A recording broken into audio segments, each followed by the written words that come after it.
De volta com a Educadora em Entrevista nesse Dia Internacional da Mulher, eu converso agora com a Maria de Fátima Silva Santos. Maria, gratidão pela participação conosco, boa tarde. Boa tarde.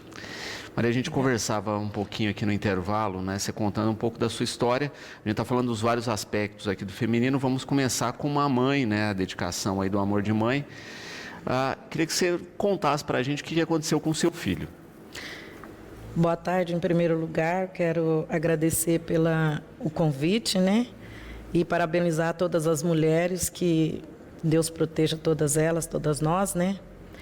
E o que aconteceu com meu filho foi um menino super trabalhador, morava sozinho, e aconteceu dele uma fatalidade muito triste, muito complicada.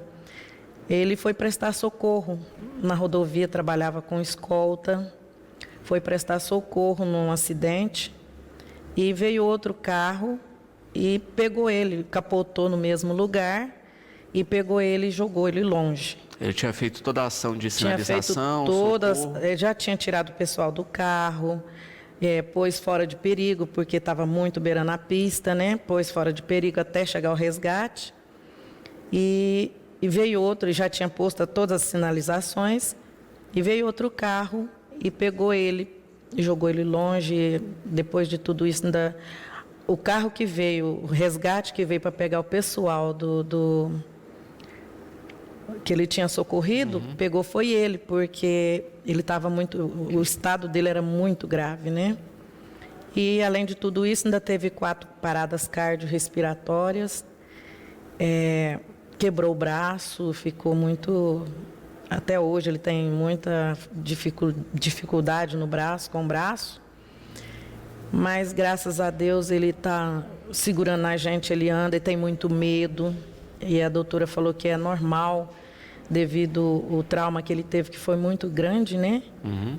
E isso é assim, coitado. Isso há quanto tempo já? Vai fazer 4 anos. E você me falava que esse período inicial de recuperação, por exemplo, ele ficou mais de 1 ano sem falar. 1 ano e 8 meses, sem falar. Não falava só, mas ele entendia, né? Devido porque também ele foi para casa internado, praticamente internado, que teve que montar um quarto de hospital em casa, porque foi exatamente na época que a pandemia estava chegando com tudo, né? Que foi mês de setembro. Aí teve que montar um quarto, ele foi com sonda gástrica para casa, foi com traqueostomia que ele teve que fazer, né? Uhum. Foi com a tráqueo, ele teve que pôr balão de oxigênio em casa, teve que montar mesmo um quarto para tirar ele do hospital, porque ficou 60 dias mesmo assim no hospital. E teve que tirar ele porque ele não podia pegar uma Covid, que aí o estado dele... Sim. Aí ele não sobrevivia. Isso justamente no período da pandemia, né? Sim, justamente. E também ele ficou com um trauma assim muito grave, porque os médicos sempre falavam assim, é por Deus, é por Deus, é por Deus. Isso ele ficou 4 dias desenganado. Os médicos não davam vida para ele. Mas como a gente é mãe e acredita, tem muita fé em Deus, acredita, confia, né? E eu tinha pedido para ele, para Deus, que eu não queria perder meu filho.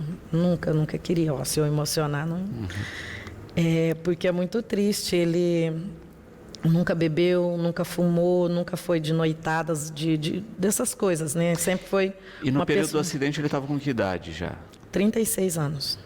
Ou seja, né, em tese já tinha cumprido o papel de cuidado de mãe. Sim, ele tem mas mãe sempre é mãe, né? Os filhos nunca deixam de ser o seu bebê.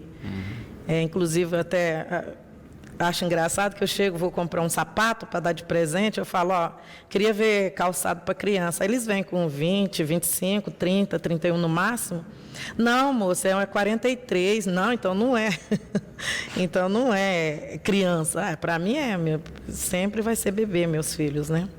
E eu tenho 3 filhos e graças a Deus os outros 2 dão maior apoio, não moram aqui mora só eu e ele, porque a pai aqui aceitou ele devido à idade, né? Lá em Minas não pega, não aceita. Aí aqui eles aceitaram.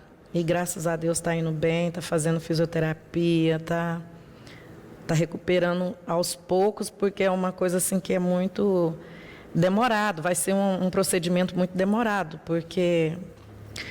Mas, graças a Deus, está dando tudo certo. Mas, né, a gente tem algumas imagens dele aí, quem teve, né, o filho desenganado, Sim. né, e vê a evolução que ele tem tido, Não tem eu acho coisa que é melhor. o melhor Não tem presente. Melhor presente.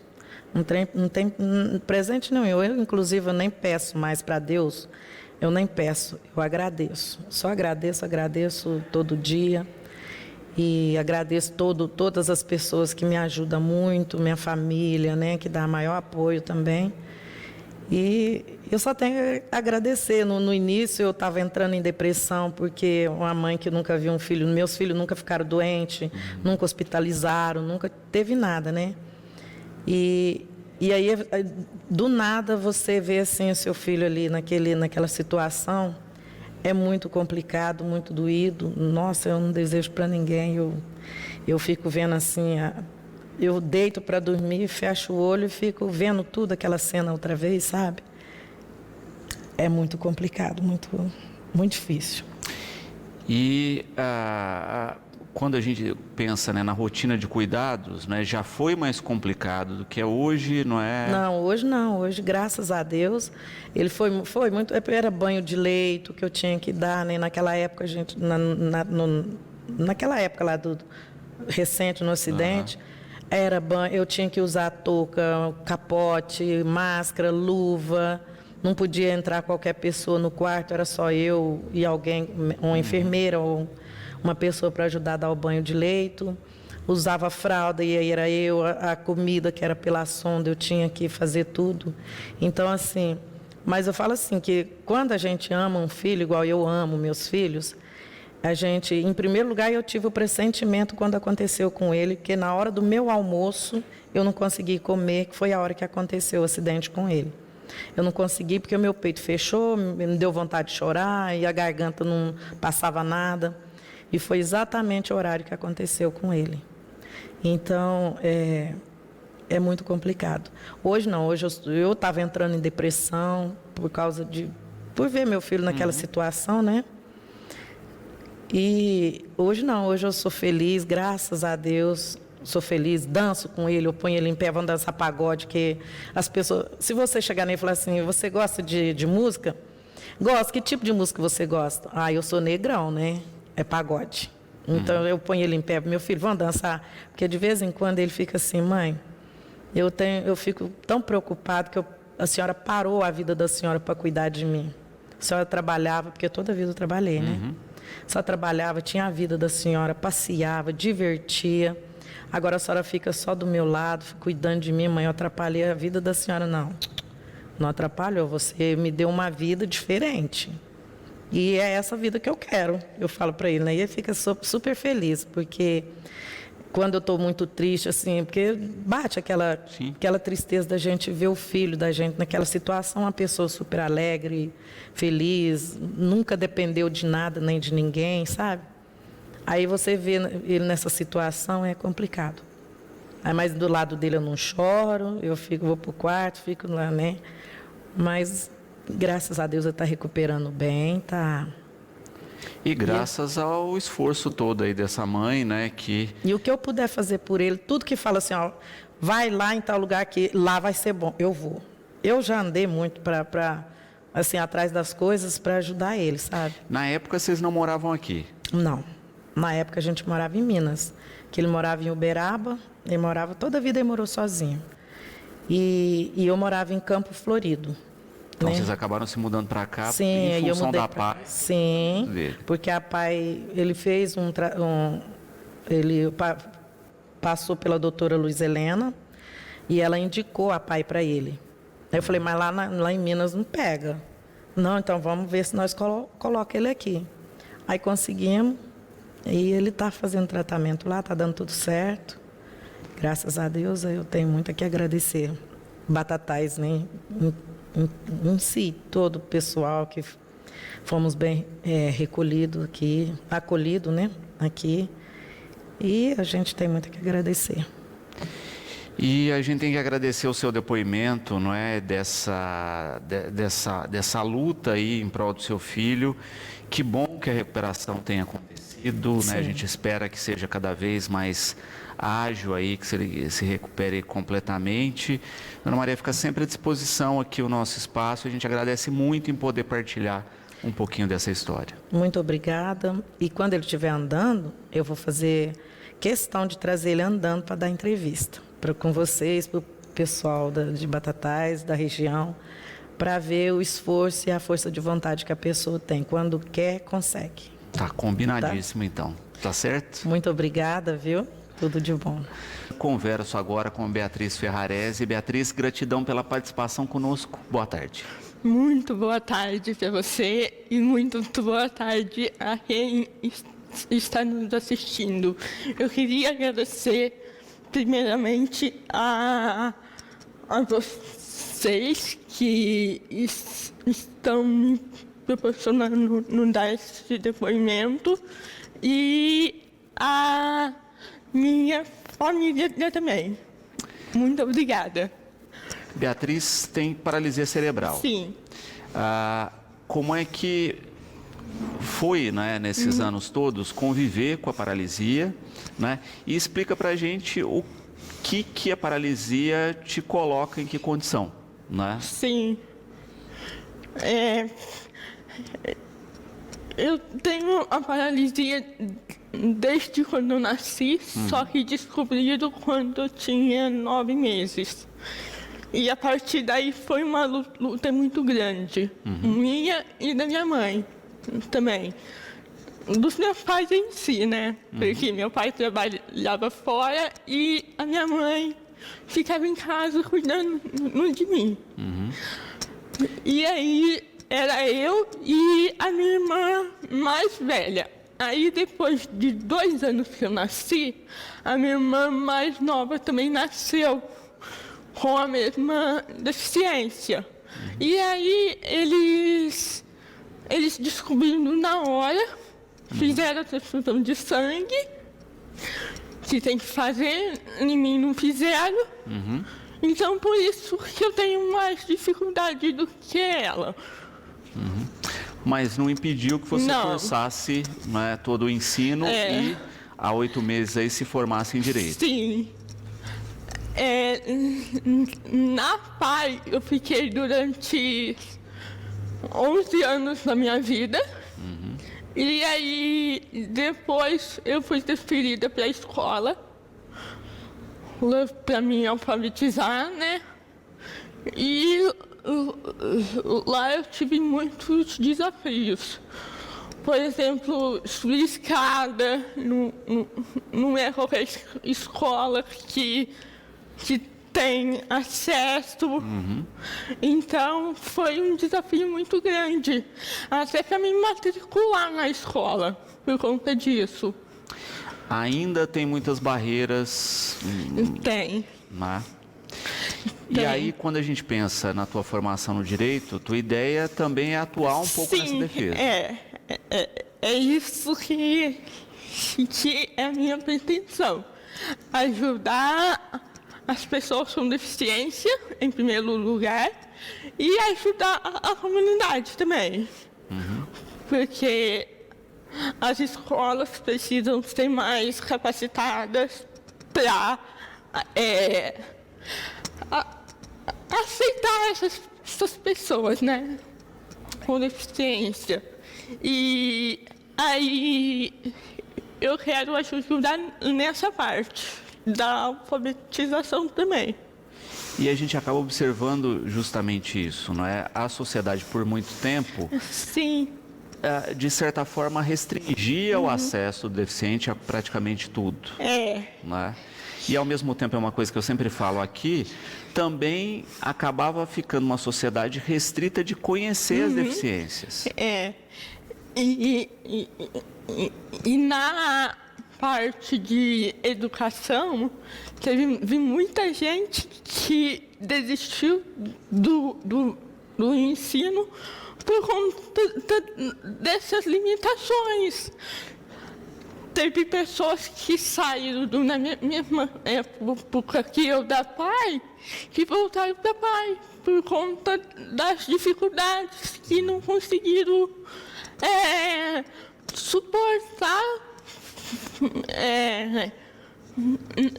na parte psicológica também. Porque além das escolas não terem acesso, tem muita criança que não aceita ainda, né? As pessoas com deficiência. Então, eu sempre fui muito comunicativa nessa parte escolar. Eu nunca tive vergonha de mostrar minhas limitações. As crianças mesmo sempre me incentivaram muito nisso. Então, isso foi uma coisa para mim que não foi tão restrito assim. Então, isso foi muito bom para mim. Só que para as outras pessoas com deficiências não são assim.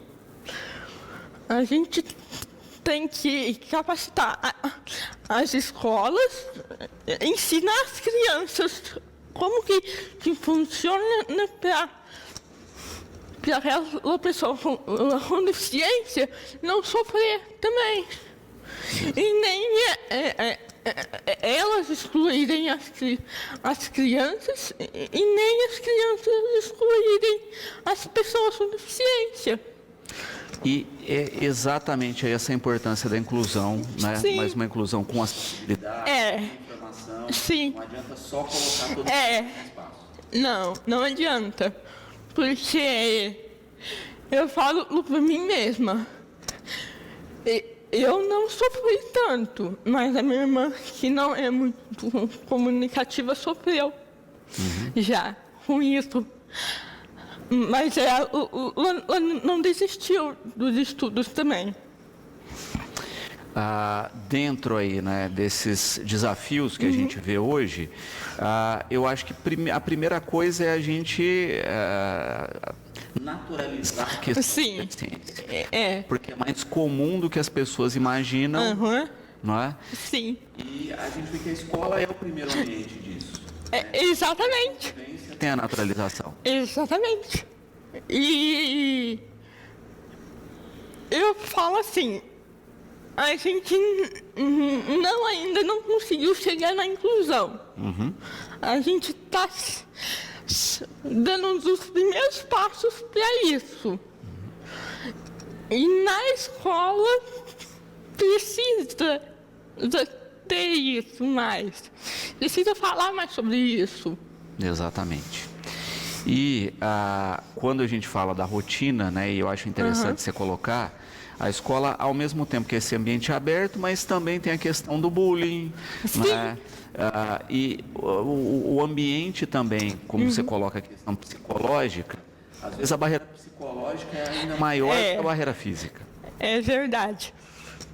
Muito verdade nisso, porque se a gente não ter ambiente psicológico para suportar aquilo, a gente não aguenta.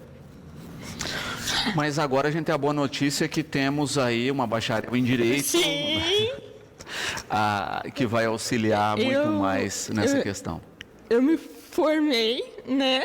Estou trabalhando no núcleo de prática jurídica do Claretiano e eu estou muito feliz lá, sabe? Porque lá eu me encontrei. E se ainda vê barreira de preconceito nesse sentido de, olha, Sim. Né, como é que pode uma advogada com paralisia cerebral? Sim, eu vejo muito isso. Mas isso nunca me abalou, sabe? Assim. E também eu sou muito... eu tenho muita fé em Deus. sabe? Porque se não fosse ele, eu não estaria aqui até hoje. E também eu sou muito, como posso dizer? É persistente, né? É uma pessoa que de fato vai atrás do sonho. É isso, né? Próximo desafio agora, então, OAB. É OAB. Tá certo. E aí, dentro da OAB, está estudando aí esses meses todos já para prestar a prova? Sim, já estou estudando, já faz 7 meses que eu estou estudando para a OAB já, e não é fácil. Se você não persistir, você não consegue, sabe? Então, é uma prova que depende muito do seu psicológico.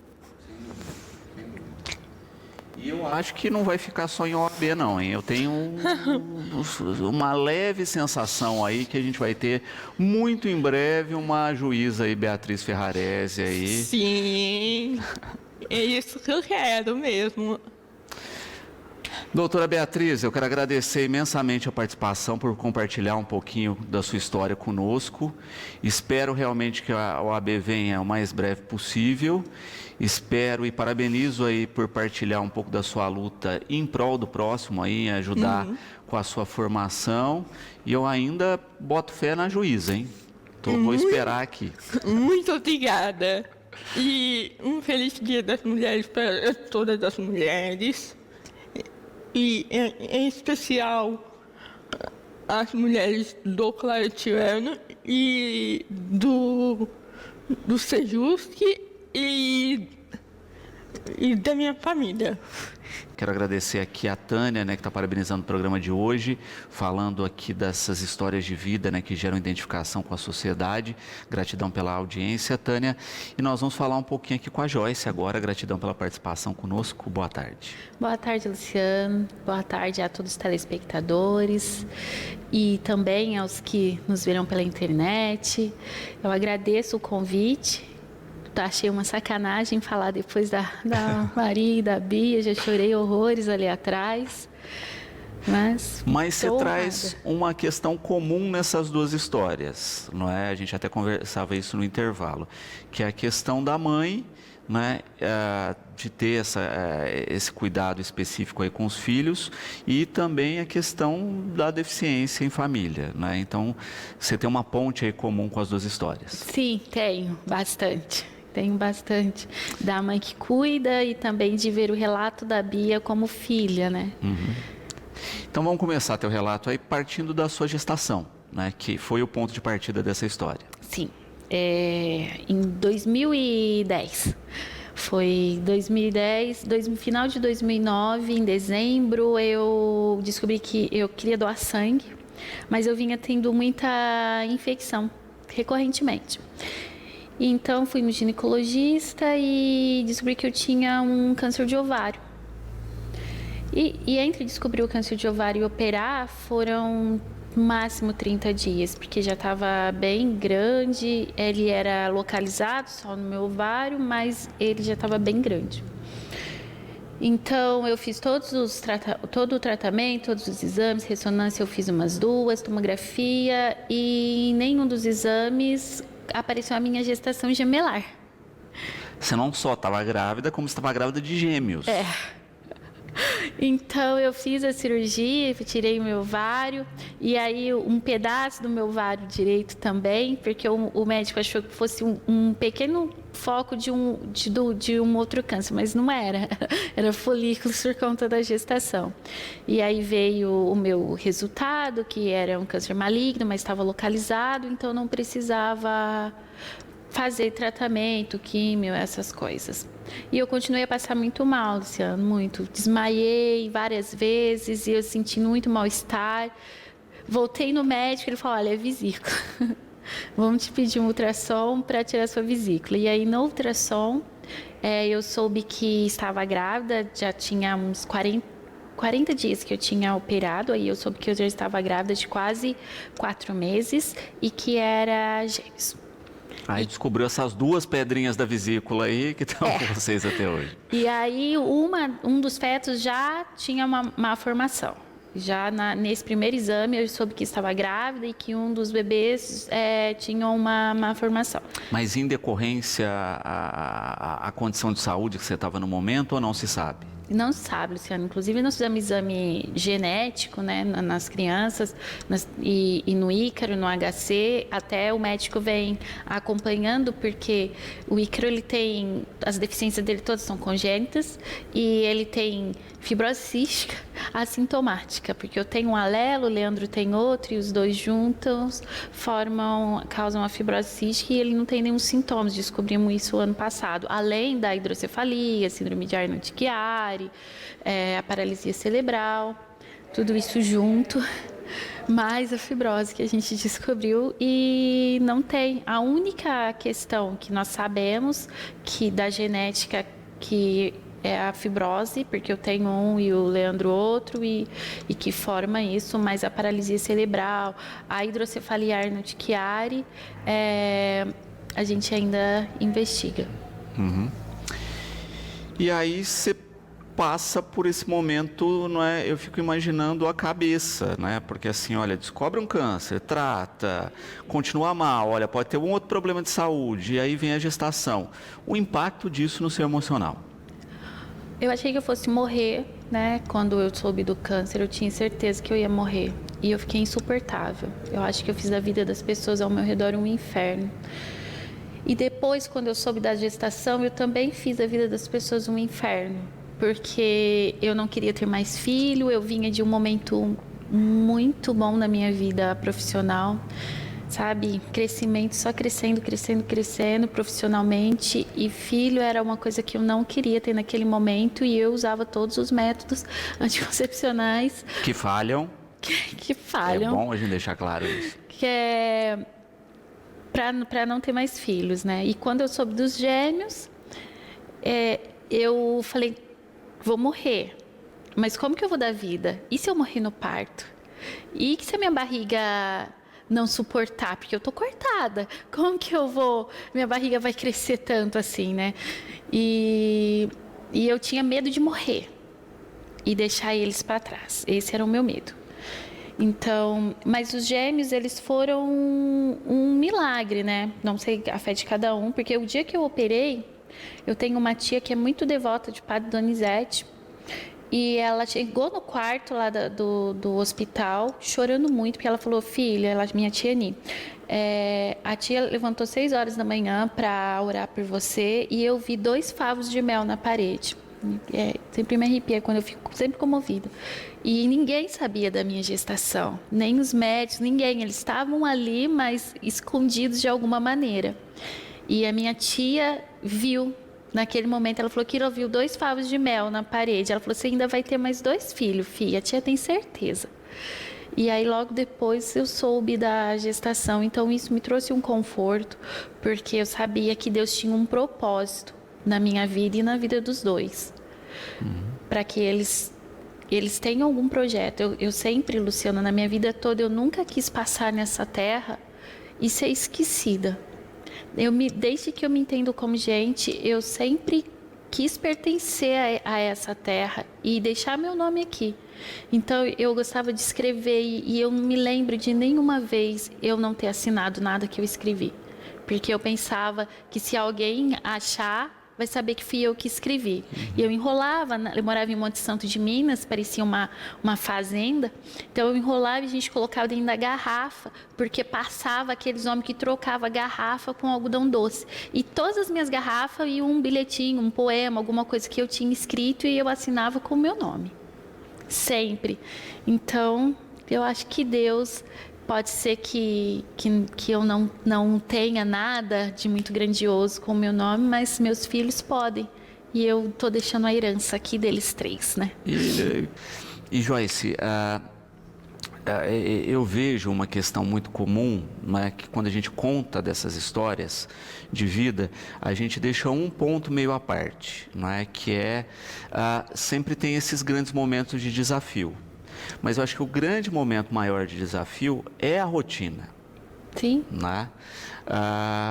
É a constância, né? No sentido de, olha, e aí você tem, não é, essa questão, né, de sabe de uma gestação, tem uma criança com uma deficiência que não se sabe ao certo, né, até que ponto vai atingir a rotina dessa criança, e de se construir uma rotina de cuidado, de atenção, né? E quem conhece o Ícaro, né, quem já conviveu, sabe que, né, a deficiência na rotina não é nada para ele, né? Que é uma criança que se você deixar por conta, né, ele vira um mundo avesso. Sim, eu já era mãe quando eu tive os gêmeos. Eu tenho um filho de 21 anos, o Leandrinho, que os meus 3 filhos, eles são pessoas extremamente diferentes, fisicamente muito parecidos, mas com personalidades muito diferentes. Eu já era mãe, e uma mãe que trabalhava fora, eu terceirizava a educação do Leandrinho para minha sogra. Quando eu tive os gêmeos, ele tinha 8 anos, e eu nunca mais esqueci de uma frase que ele me disse quando eu parei de trabalhar para cuidar deles, que ele me falou que ter mãe caseira era muito bom. Eu amo ser mãe. Eu amo cozinhar para os meus filhos, amo cuidar dos meus filhos, eu amo estar presente na vida deles. Eu fico praticamente sozinha com eles aqui. Então, também me mudei de cidade, assim como a Maria, por conta da PAI. A PAI é referência aqui, né? E ser mãe atípica é difícil. Como ser mãe? Ser mãe é difícil. Mas a rotina é muito cansativa. Porque chega um momento que você não tem mais personalidade não, mas identificação. As pessoas não me conhecem como Joyce, Cristiane, Joyce, Camila. As pessoas me ligam, a Joyce mãe do Ícaro, a Joyce mãe dos gêmeos, a Joyce mãe do Lorenzo. É esse o meu sobrenome agora. As pessoas não me identificam mais com a minha profissão, com o que eu faço. E tudo isso gera um cansaço físico e mental. E muitas vezes nós, mães atípicas, somos sozinhas. E as pessoas aproveitam um pouco desta situação, Luciano, em todos os sentidos.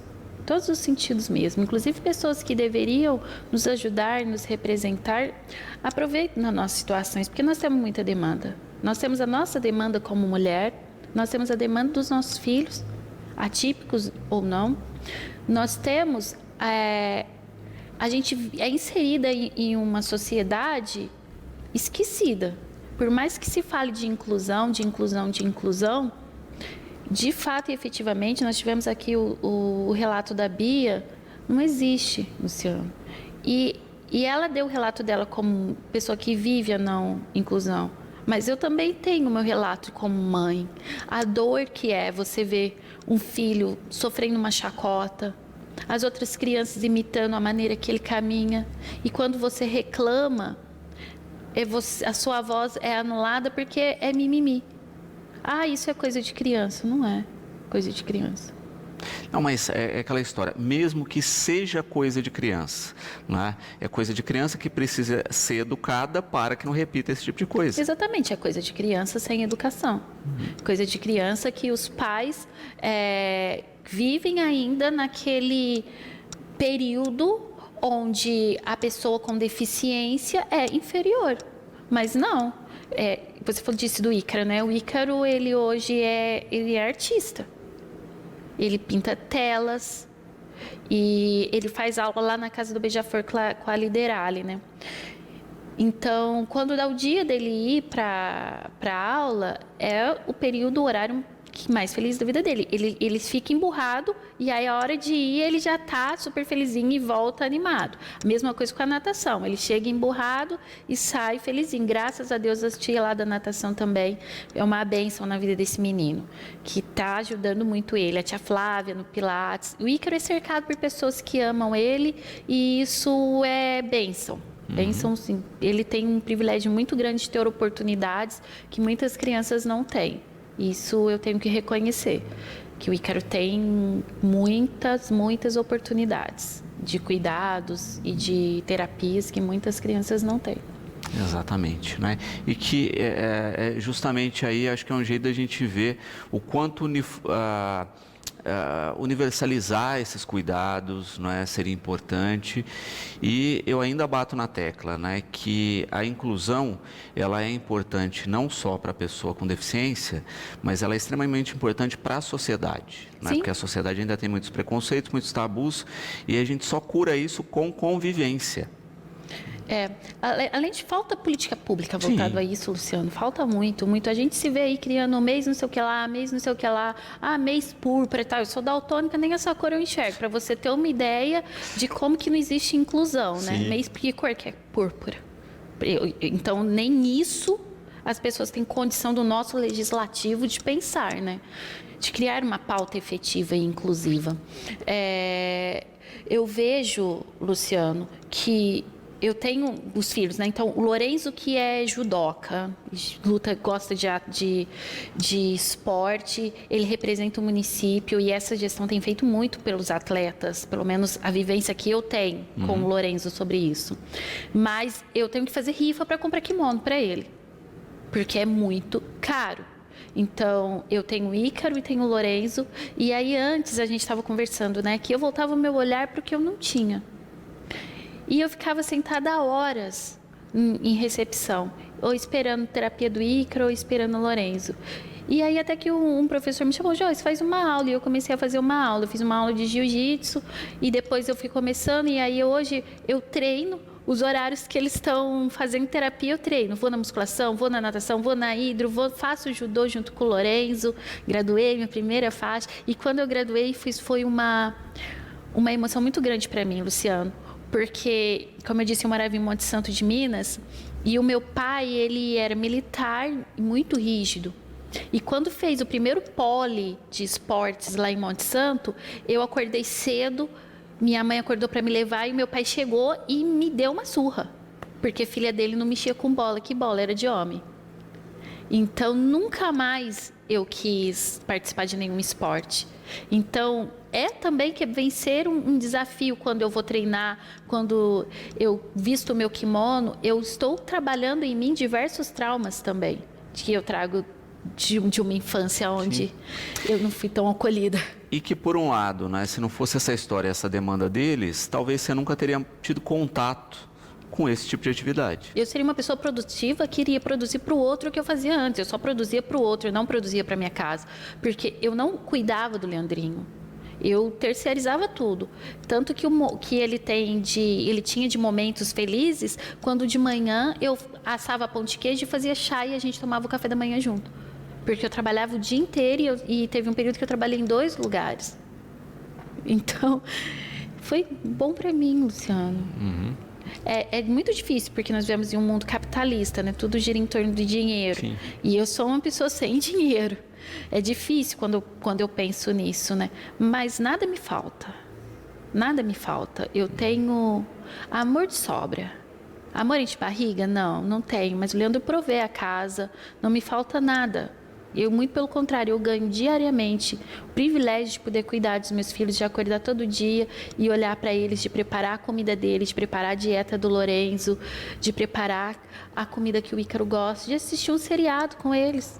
No meio do dia, eu posso sentar e assistir um seriado com os meus filhos, estar presente. É isso que eu dou para eles, a minha presença. Dinheiro, bens materiais, não, mas a minha presença, sim. É o que eu posso dar. E, revertendo o discurso, né? Amor não enche barriga, mas não existe dinheiro no mundo que compre amor. Né? Então, sem essa convivência, sem essa interação, talvez você estaria aí hoje ainda na terceirização né, das atividades, Com certeza. né, sobrecarregada de outras atividades que não seriam tão engrandecedoras assim na sua vida. Né? Com certeza, Luciano. E assim, eu sou barraqueira muito. Eu conheço, é verdade, eu atesto. Não mexam com os meus filhos. Não mexam, porque eu defendo eles com unhas e dentes, para tudo.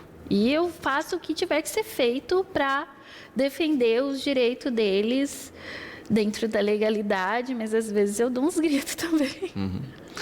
E também eu acho importante isso, né? Eu acho que é uma questão justamente da nossa sociedade entender as demandas, né? A gente fala hoje e luta muito por acessibilidade, por inclusão, né? Em toda a esfera, mas na verdade ainda a gente não aprendeu que isso era necessário, né?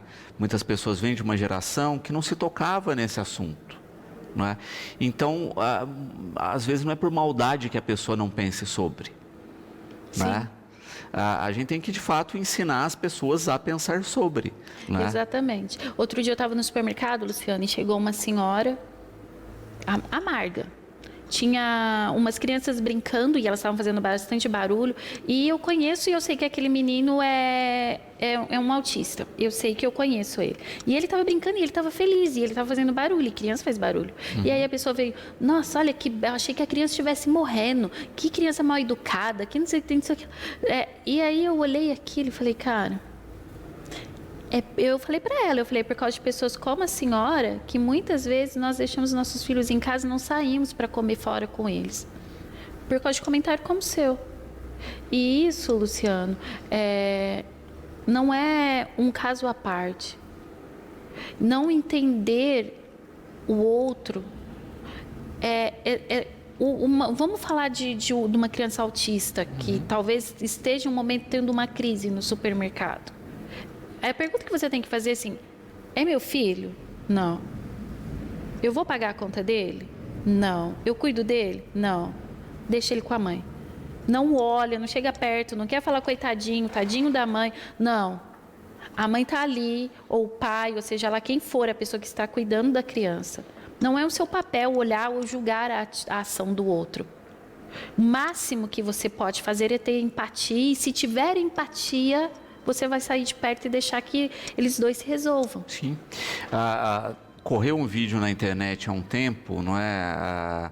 E era um vídeo muito interessante nos comentários, que era aparentemente um pai e um avô, né, em um supermercado, e uma criança estirada no chão, fazendo aquela birra, né? Que acho que queria alguma coisa que eles se negaram a comprar. E os dois calmos, naturalmente, continuavam conversando enquanto a birra progredia, né? Porque justamente é a maneira de se lidar com a situação, né? Olha, é birra? É. Se eu for lá acolher, afagar, falar não, voltar atrás e dar o que a criança quer, né? Eu vou estar ensinando errado, né? Então a gente tem que entender que a gente vive em sociedade, existem crianças na sociedade, sejam elas atípicas ou não, né? E que as coisas vão ser conduzidas, né? Então assim, olha... Conduza a sua vida, deixa as pessoas conduzirem a delas. E se o ambiente te incomoda, né, porque existe vida social lá, não frequente mais os ambientes. Os incomodados que se mudem. Exatamente. Ô, Luciano, é muito bom viver... Nós não nascemos para ser sozinhos. Sim. Né? A gente não nasceu para ser sozinho e... Tanto é que a gente nasce bebezinho, precisa dos cuidados, na velhice também... Precisamos de cuidados, não nascemos para ser sozinhos. Mas o palpite, você não precisa dar. Nós não nascemos para ser sozinhos, mas palpitar na educação do filho do outro é muito desnecessário. Qual palpite você pode dar? Se você está num poder, se você tem poder de criar leis, poder de mudar a ação do outro, então que o seu palpite seja para fazer políticas públicas, que o seu palpite seja para levantar uma bandeira que de fato necessite, que vá atrás efetivamente daquilo. Não, está errado isso. Vá atrás, qual é o caminho para se corrigir? Agora, perder seu tempo para falar da vida do outro e como o outro educa o filho e a crise que ele está tendo ali, você está perdendo tempo. e tá atrapalhando aquela mãe. Porque se você ficar, Luciano, 5 minutos conversando com uma mãe atípica, você vai ver como nós somos cansadas. Nós somos pessoas cansadas, eu sou uma pessoa cansada. Eu não posso ter 5 minutos de tempo que eu durmo. Se me der uma brecha, eu durmo. Eu quero dormir, porque eu tô uma pessoa cansada. Ah, mas você não trabalha fora, vai limpar minha casa, passar minha roupa, cuidar das crianças, levar, buscar, dirigir. Eu saio 2h30 de casa e volto 9 horas da noite. Dirigindo, levando o Lourenço, levando o Ícaro. E antes o Lourenço ficava em recepção com o Ícaro e agora cada um fica um momentinho com o outro, quando o Leandro não está em casa. Então, vai fazer minha vida para ver se é bom. Não é, gente. E se eu for fazer a sua, também não vai ser bom. Sem dúvida, sem dúvida.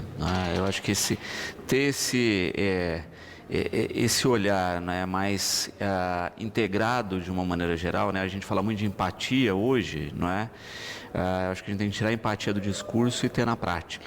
Exatamente. Não tem, Luciano. Na prática, não tem. Não tem, não. Joyce, eu quero agradecer por ter partilhado um pouquinho da história conosco. Eu já conheci uma parte da história, mas ela é mais surpreendente do que eu imaginava, né? Agradecer pela disponibilidade. Espero realmente, não é, que esse olhar para o que existe, né, seja cada vez mais brilhante aí e recheado de realizações, e fica sempre o convite para estar conosco aqui. Luciano, muito obrigada.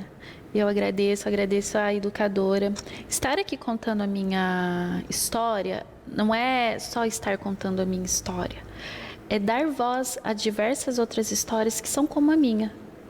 E nós mulheres, hoje, no dia 8 de março, é um dia de se falar sobre a importância da mulher e que nós precisamos desse olhar de cuidado, de zelo, de amor. Sim, eu sou uma mulher romântica, gosto de ser cuidada, gosto de ser paparicada. Outras mulheres não gostam, mas, no geral, eu adoro. Mas esse dia em especial é importante se falar sobre as nossas lutas, sobre as nossas demandas, sobre o fim à violência. E sobre os direitos. Quanto é importante os direitos das mulheres. E que o Brasil caminha a passos lentos, mas nós temos muitas histórias e ao longo da nossa história de mulheres que foram visionárias, primordiais e necessárias, não só para o Brasil, mas para o mundo todo. Recebo agora a Betinha. Gratidão pela participação conosco, Betinha. Boa tarde. Boa tarde, Luciano. Boa tarde a todas as pessoas que nos veem, ouvem agora. Obrigado à TV Educadora, né, pelo carinho de nos chamar aqui nesse dia, né, dedicado às mulheres, né, no nosso humilde trabalho aí. Betinha, a gente sempre fala do seu trabalho, mas pouco de você, né? E eu queria começar falando justamente disso, né? A gente fala muito a respeito da questão da espiritualidade, mas como é que foi para você essa chamada da espiritualidade, não é? Porque, na verdade, acaba sendo uma escolha, mas é uma escolha que vem com um convite antecipado. Eu creio até, Luciano, que eu já nasci com isso, sabe? Porque eu me lembro, assim, eu fiz primeira comunhão com uma idade que não é comum, né? Eu tinha quase 5 anos ainda, quando eu fiz minha primeira comunhão. A gente morava em fazenda. E não sei porquê, mas eu era assim, talvez eu brinco muito que eu era um mascotinho da dona da fazenda. Eu ia para ela com todo e ela que dava o catecismo. Então eu tenho lembranças dessa fase na fazenda, de andar com ela com uma cestinha, ela me ensinando a colher coisas na horta, participando do catecismo junto com as crianças que ela dava. Lá tinha uma igreja muito bonita, então eu nasci no berço católico, né? E aí quando terminou aquele período, né, com as crianças que iam fazer primeira comunhão, ela foi lá falar para minha mãe e meu pai fazer minha roupa de primeira comunhão, que eu também ia fazer a primeira comunhão. Mas eles disseram, mas ela é muito nova. Eu falei, não, mas pode fazer, que ela vai fazer. E eu fiz a minha primeira comunhão, basicamente com nem 5 anos completos direito ainda. Aí viemos para a cidade, a gente veio morar aqui na Vila Maria, era um lugar ainda sem muitas casas, né? Não tinha nem ainda o Alto do Cruzeiro, não tinha nada por aqui ainda, né? Há mais de 50 anos atrás. Mas tinha a igreja São Sebastião. E eu já tinha esse hábito de ir à missa sozinha de sábado. Mesmo, né, com a pouca idade, eu ia para a missa sozinha, porque era perto da minha casa, e é perto da minha casa. Então, essa autonomia na questão da espiritualidade, ela foi sempre uma marca em mim. E eu me lembro, né, dessa época de fazenda, com 5 anos de idade, eu ouvia muitas coisas, né, que eu não entendia, eu tinha muito medo na época, e não contava para ninguém, porque as pessoas não iam acreditar naquilo que eu via. Então, eu via muitas coisas.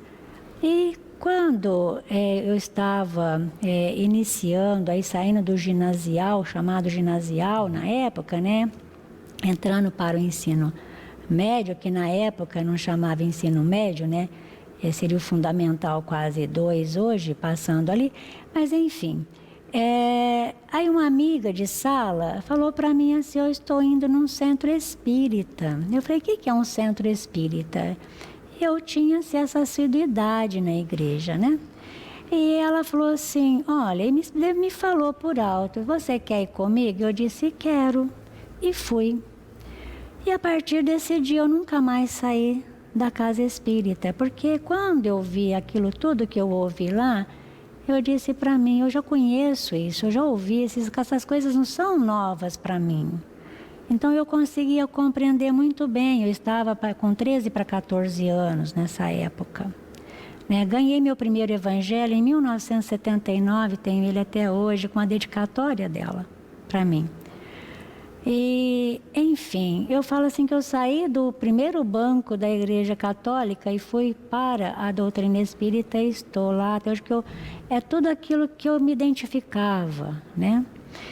Então, ao longo do tempo, foi seguir esse caminho, mas até então eu era uma aprendiz lá na casa espírita, como sou até hoje. Quando eu digo isso, né, eu digo que eu era uma trabalhadora e tinha um dirigente na casa. Eu até então, quando eu comecei lá no Amor e Caridade, depois, bem mais tarde, com um pouco mais de 20 anos, que eu passei ali para a casa Eurípides Barçanufo. Porque eu disse que lá era a casa que eu tinha que trabalhar, eu sabia disso já de antemão. E aí, quando eu estava com 30 e poucos anos, mas trabalhadora, né, ali, médium na casa, trabalhava nas coisas sociais da casa. E quando eu estava com 30 anos mais ou menos, né, 30 e poucos anos, 31, o dirigente da casa ficou enfermo, né? Precisou afastar-se porque ele tinha diabetes, alterou muito a saúde dele. E como eu era, assim, entre aspas, auxiliar dele ali na casa, aí o pessoal começou a falar, Beth, você que tem que assumir. Eu falei, mas como que eu vou assumir? Eu faço faculdade, paga pela empresa. E porque eu só tinha ensino médio na época, né? Formada só no ensino médio. Que era técnico na época. Então, eu disse assim, eu não posso, eu estou fazendo faculdade, paga pela empresa e eu tenho que me formar, por quê? Porque é uma condição de continuar na empresa é ter ensino superior, e só eu no grupo tenho ensino médio. Então, fica complicado, eu tenho minha família, né? Como que eu vou fazer?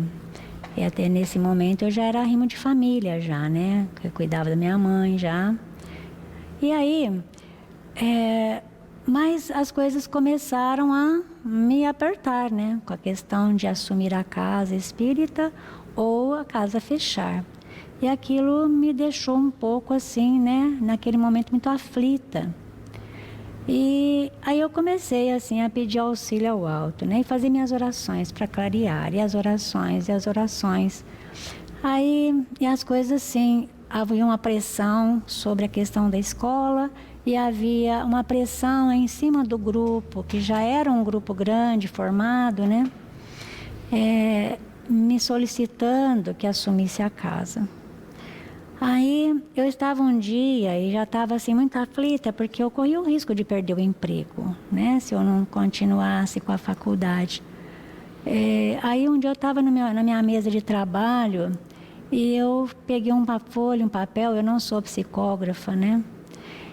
Aí eu fiz uma prece, falei a Jesus, eu falei, o Senhor fala direto comigo, porque um dia o pensamento, eu não estou ouvindo mais nada, eu não estou conseguindo entender o que o Senhor deseja de mim. Então, eu fechei os olhos, me concentrei rapidamente, a minha mão traçou umas linhas no papel. E quando eu fui ler, lá estava escrito, foi esse o marco da minha vida, ergue-te e confia, não temas o perigo. Serve e auxilia, Jesus está contigo. Ante o obstáculo iminente, acalma-te e ora. E eu larguei a faculdade e fui assumir o centro. E nem tranquei a escola, porque eu sabia que eu não ia voltar. A partir daquele momento, me jogaram um véu sobre mim que ninguém me enxergava. Os setores começaram a terceirizar.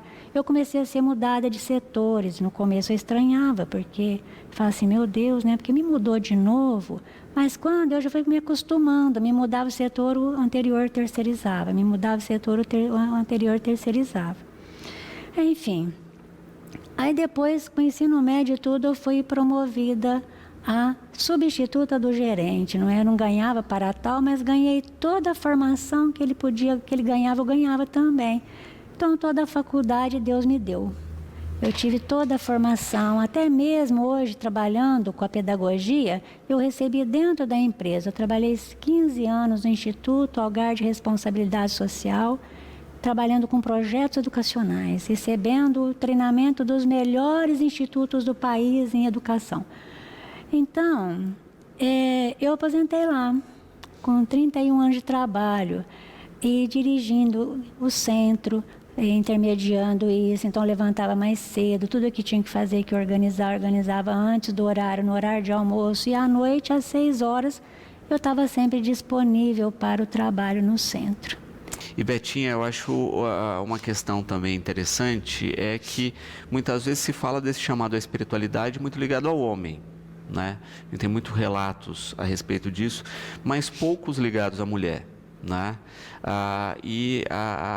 Até quando se fala muito dentro da estrutura católica, né, com as freiras, que é sempre histórias mais veladas, né, pouco divulgadas, mas também eu acho que é interessante isso, né, o quanto existe uma colaboração espiritual fundamental e o quanto essa colaboração ela é abrangente, né, Betinha? Eu acho que você não imaginava a dimensão que o trabalho tomaria quando a gente olha para o trabalho hoje. Na verdade, até eu paro pouco, né, para observar, porque se eu parar para observar, eu me assusto. Então, eu vou fazendo todo parcelado, né, porque senão eu fico um pouco assustada às vezes, né, com a dimensão muito grande as coisas, né. Mas você tocou num ponto, né, eu falo assim que todo o processo de espiritualidade é uma vocação. E um dos grandes erros, né, talvez eu não sei se foi erros, mas a história, quando a gente vai ver a história, por que existiam os monastérios, né, existiam as freiras e os padres? Era uma forma, antigamente, que as famílias tinham de colocar os seus filhos por alguma razão ali, era uma obrigatoriedade. Colocar os seus filhos dentro desses conventos, né? Por muitas várias vezes não razões. era por chamado, mas não. Era para resolver alguma situação. Isso. Basicamente, eu gosto muito de história, Luciana. Então, eu leio bastante a história, né? E sempre observei isso, que as pessoas eram colocadas ali sem vocação. Por isso que nós fomos encontrar na questão, né, do celibato grandes problemas. Porque o celibato imposto é uma coisa muito difícil de ser suportada. Porque a sexualidade, ela é uma coisa que grita no ser humano. Você só vai conseguir trabalhar, porque a sexualidade é uma energia na alma. E você só vai conseguir trabalhar o equilíbrio dela se ela for voluntária em você, porque você tem que destinar essa energia para outras atividades. Aí ela apazigua dentro de você. Porque às vezes as pessoas perguntam para mim, mas você não sente falta de casar e ter filhos? Mas eu falei, eu tenho tantos, né? Deus me deu assim. E dentro desse ponto, depois eu quero contar brevemente uma história que me marcou muito profundamente com essa questão, né? de família e tudo. Mas as mulheres, tanto as mulheres quanto os homens, elas foram, por alguma razão, como você disse, elas eram levadas para os monastérios. E não era uma vocação, era uma imposição social, muitas vezes pelas famílias, por alguma razão. E isso criou na alma humana traumas muito grandes, reprimidos dentro de si. A sexualidade, eu falo para as pessoas, é como um rio, ele tem que ser fluido. Se você cercar, você tem que pôr turbina para gerar outra energia. Porque a energia parada é igual um lago, ela apodrece. Então, ela apodrece para dentro e apodrece virando doenças. Então, a espiritualidade, ela tem que ser uma coisa prazerosa. E ninguém como Jesus enalteceu tanto a mulher. E deu a ela o seu local, né, a sua importância. Então, a mulher, assim, ela precisa ser olhada, né, como a Joyce falou aqui anteriormente, ela precisa ser olhada e ser cuidada. E dentro dessa questão de espiritualidade, eu tenho uma visão, sempre eu falo para as pessoas, isso reencarnacionista, né? Então, ora nós estamos no corpo feminino e ora estamos no corpo masculino. Nós nascemos dentro do processo da reencarnação em condições trocadas muitas vezes. Por que que nós nascemos? Para aprender a valorizar tanto um quanto a outra posição, né? E principalmente a mulher, ao longo, assim, quando Jesus trouxe a mulher à luz, né? Para que ela fosse enxergada, a mulher na época do Cristo não existia, né?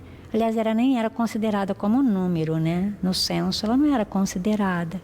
Uma mulher jamais poderia entrar numa reunião de homens. Então, a mulher não tinha nem direito à fala.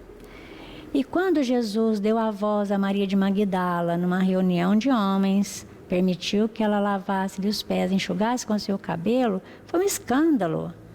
Porque jamais um homem, jamais aquela mulher poderia entrar numa reunião masculina, ele deixou ela entrar e deu a ela o direito daquilo, e não por prazer de vê-la submissa, mas para dar a ela um valor numa reunião de homens. Então, Jesus, mais do que ninguém, trouxe a mulher ao seu lugar de apoio.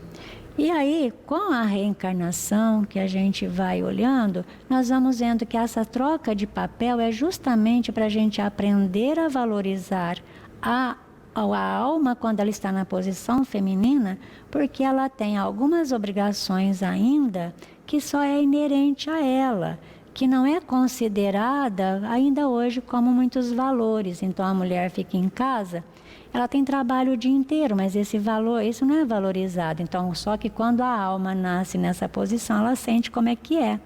Então, nós vamos aprendendo a dar valores para as mulheres quando a gente nasce nessa posição e a gente precisa passar socialmente por todas as exigências que essa posição nos traz.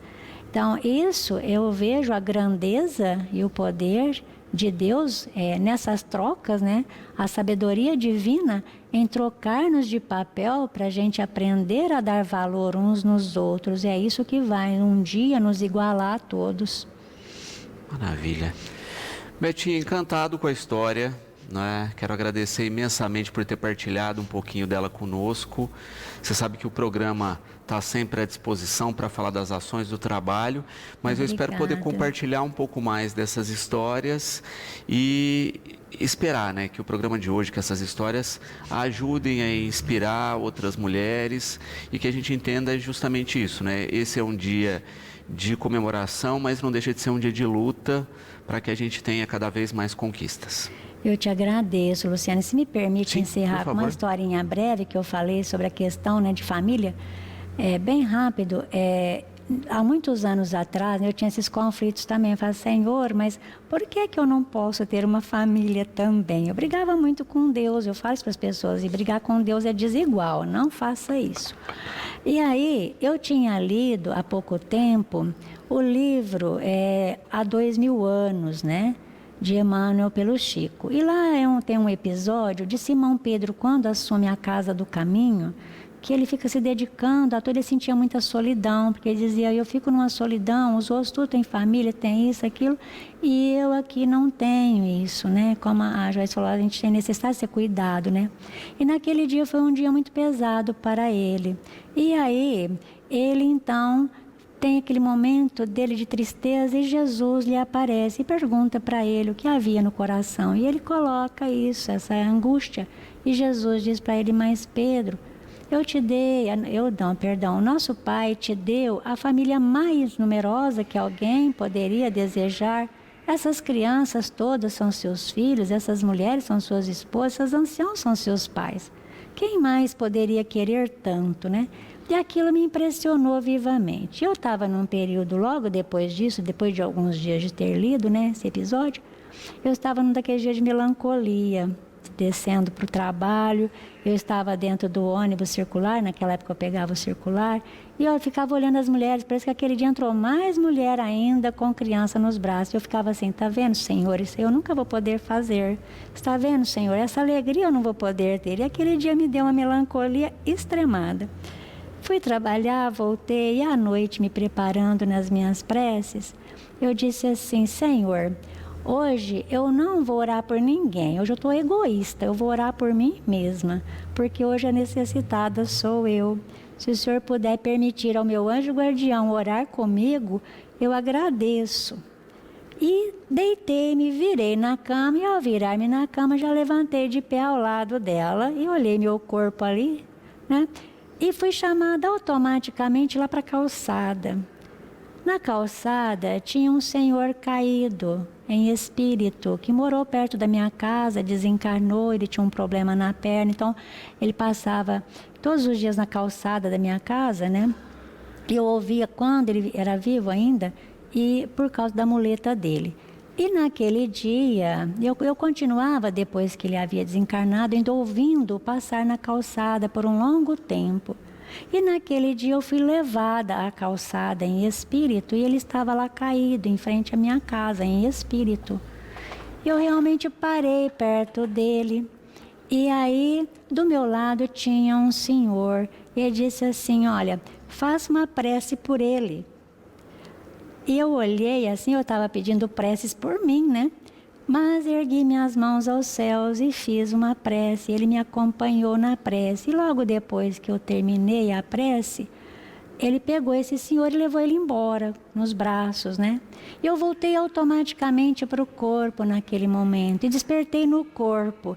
E lembrei-me da lição que eu havia lido há uma semana atrás, quando Jesus disse, Simão, mas você tem a família mais numerosa que alguém pode desejar, por que está querendo uma para você?